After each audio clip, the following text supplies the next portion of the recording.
உயிர்த்தெழுந்த இயேசு கிறிஸ்துவின் வல்லமை ஊழியங்கள் வழங்கும் வசனப் பெட்டகம். இயேசுவே கர்த்தர். இயேசுவையே தேவன் ஆண்டவரும் கிறிஸ்துவுமாக்கினார். இயேசுவே ராஜாதி ராஜா, கர்த்தாதி கர்த்தா. கிறிஸ்துவே மரித்தோர் மேலும் ஜீவனுள்ளோர் மேலும் ஆண்டவர். கிறிஸ்துவே போதகரும் ஆண்டவருமாயிருக்கிறார்.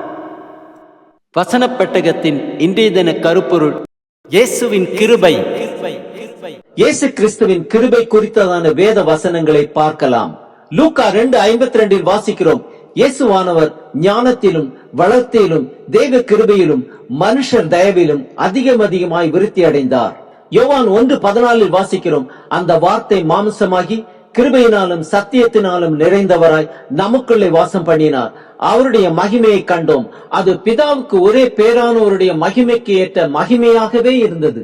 யோவான் 1:16-17 வாசிக்கிறோம், அவருடைய பரிபூரணத்தினால் நாம் எல்லாரும் கிருபையின் மேல் கிருபை பெற்றோம்.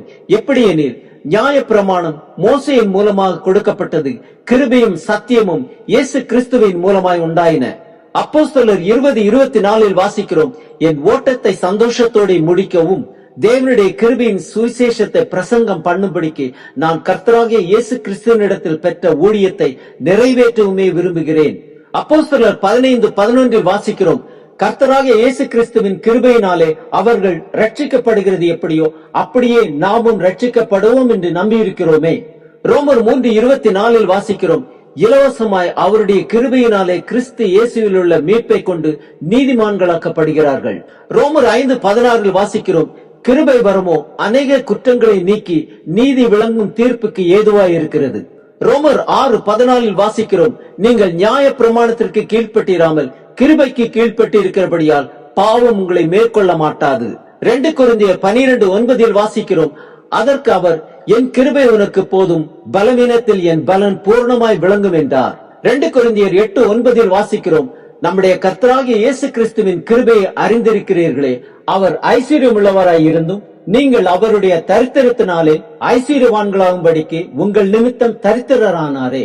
எபேசியர் 2:8 வாசிக்கிறோம், கிருபையினாலே விசுவாசத்தை கொண்டு ரட்சிக்கப்பட்டீர்கள், இது உங்களால் உண்டானதல்ல, இது தேவனுடைய ஈவு. எபேசியர் 4:7 வாசிக்கிறோம், கிறிஸ்துவினுடைய ஈவின் அளவுக்கு தக்கதாக நம்மில் அவனவனுக்கு கிருபை அளிக்கப்பட்டு இருக்கிறது.